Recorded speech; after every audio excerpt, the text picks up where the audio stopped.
Hello student, welcome to all of you. Next physics lecture.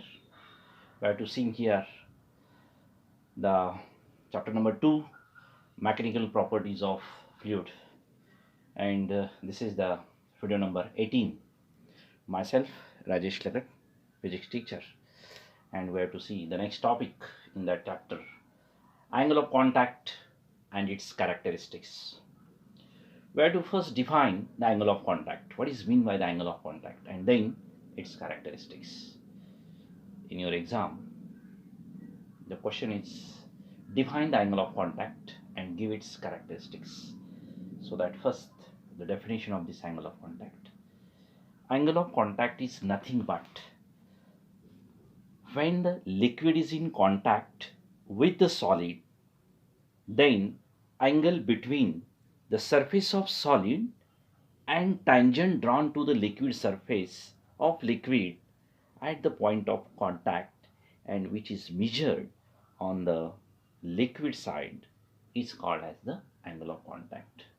We have to simply say the angle between the surface of solid and the tangent drawn to the liquid surface at the point of contact, which is measured on the liquid side, which can be the measured on the liquid side. This is nothing but the angle of contact.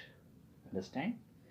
Angle between the surface of solid and tangent drawn to the surface of liquid at the point of contact, and which is measured on the liquid side, is called as the angle of contact. Now we have to see what are the characteristics of angle of contact. First characteristic is that the angle of contact is constant for given solid liquid pair. For any solid liquid pair, for example, water and NaCl, then the angle of contact is always constant. Angle of contact is constant for given solid liquid pair. For any example, you have to take the NaCl solid in water, then this type of the angle of contact for this solid liquid pair, which is always constant. Angle of contact is constant for any given solid liquid pair.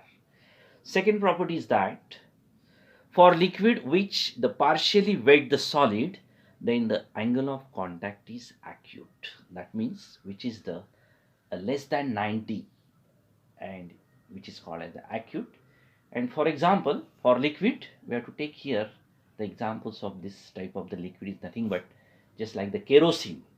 Then this liquid kerosene, which is partially wet by the solid, liquid like the kerosene which wets the partially that solid, then the angle of contact, which is the less than 90 degrees, and so that it is acute. For liquid partially wet the solid, then the angle of contact is acute. For example, kerosene. Diagram for that we have not seen here, but you can see the textbook and the diagrams for that, page number 37 and 38. You can see that the diagram for this, for the liquid which is the partially wet by the solid, then the angle of contact is acute, and for example the kerosene. Next property, for a liquid which is completely wet the solid, then the angle of contact is 0. For liquid which is completely wet the solid, then the angle of contact is 0. For example, water. If you have to take a liquid like the water, then this solid which is completely wet, and so that there is no any type of curve, and this is the plane surface, and so that the angle of contact is 0. And for example, water, in your to find out the surface tension, T is equal to RH rho g cos theta, in that formula surface tension, you have to given the angle of contact theta. And for liquid, if there is a liquid like the water, then this angle of contact we can take the 0, and cos 0 is nothing but the 1. So that for the liquid which is completely wet the solid, then the angle of contact is equal to 0, and for example is the water.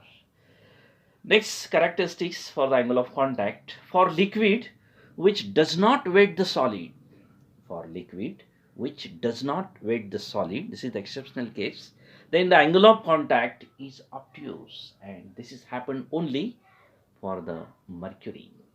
If you have to take the mercury which cannot be weighed by the solid, in beaker we have to insert some drops of the mercury, then which cannot be weighed that glass surface, and so that the angle of contact which is greater than 90, and so that the angle of contact we know as obtuse, for example mercury.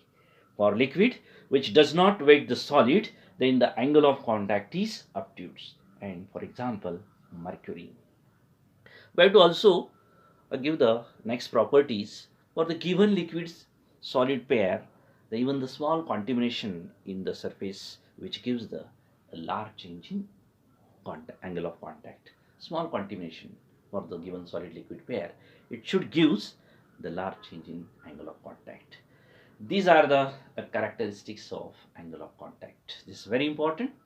1 marks definition and 2 marks the 4 characteristics you can write. Okay. Then the next point is the factor affecting on this angle of contact. What are the factors which affecting the angle of contact? The values of the angle of contacts which are depends upon the following factors. There are only 3 factors on which the angle of contacts depends.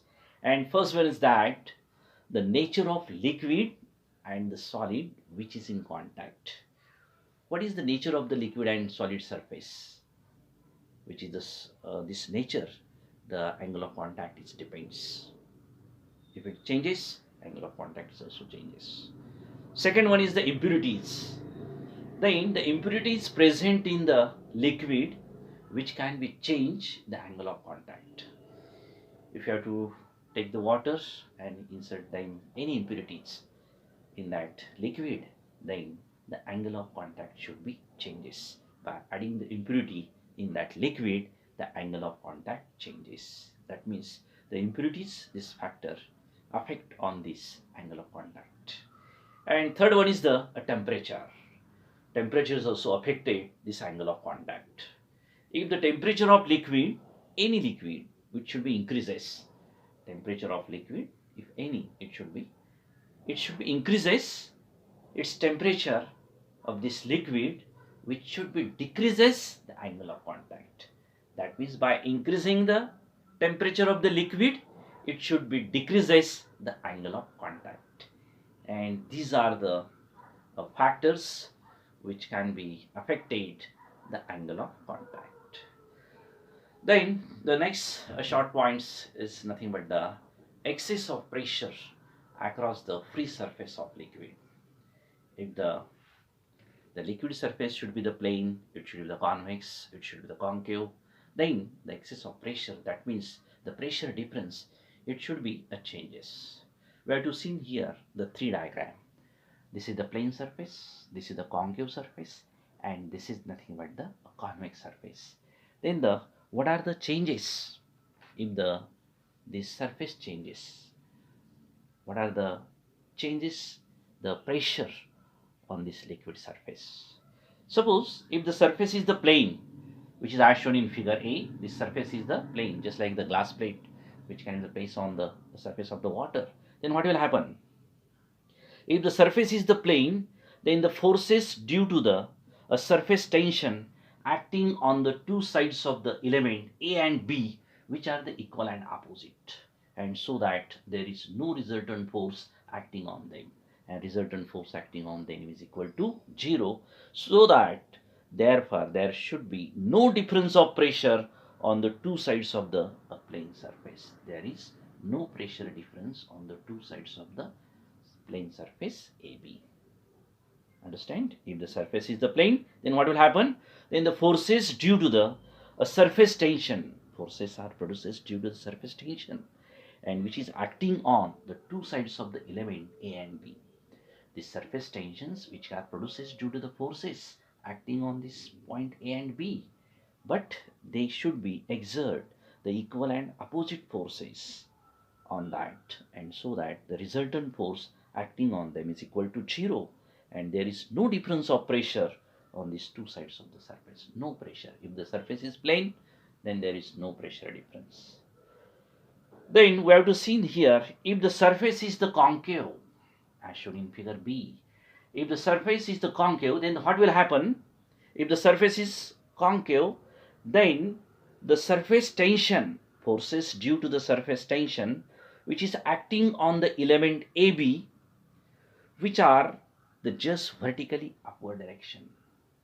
The surface tension acting on this element A and B of this concave surface, which is the vertically upward, and therefore this pressure difference apply on this concave surface, which must be in vertically upward direction. That means there must be the pressure difference, which is vertically upward act on this concave surface.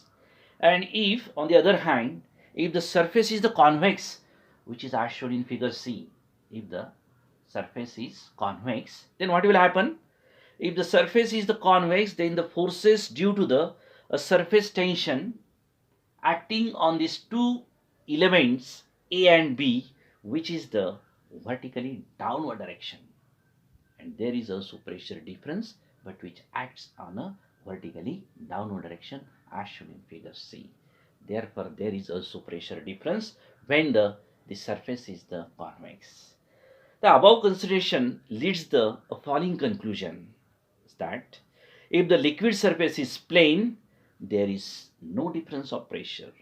If the liquid surface is plane, then there is no pressure difference on the two sides of the element A and B.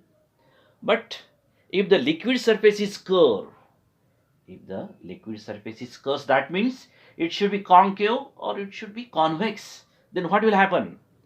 The liquid surface is curved, there is a difference of pressure on the two sides of this element A and B. And also we can conclude that the pressure difference on the concave side, it must be greater than that of the convex side. Pressure difference of the concave surface must be greater than that of the convex surface. And this is the excess of pressure across the free surface of the liquid. Now this point you have to understand. Okay, thank you.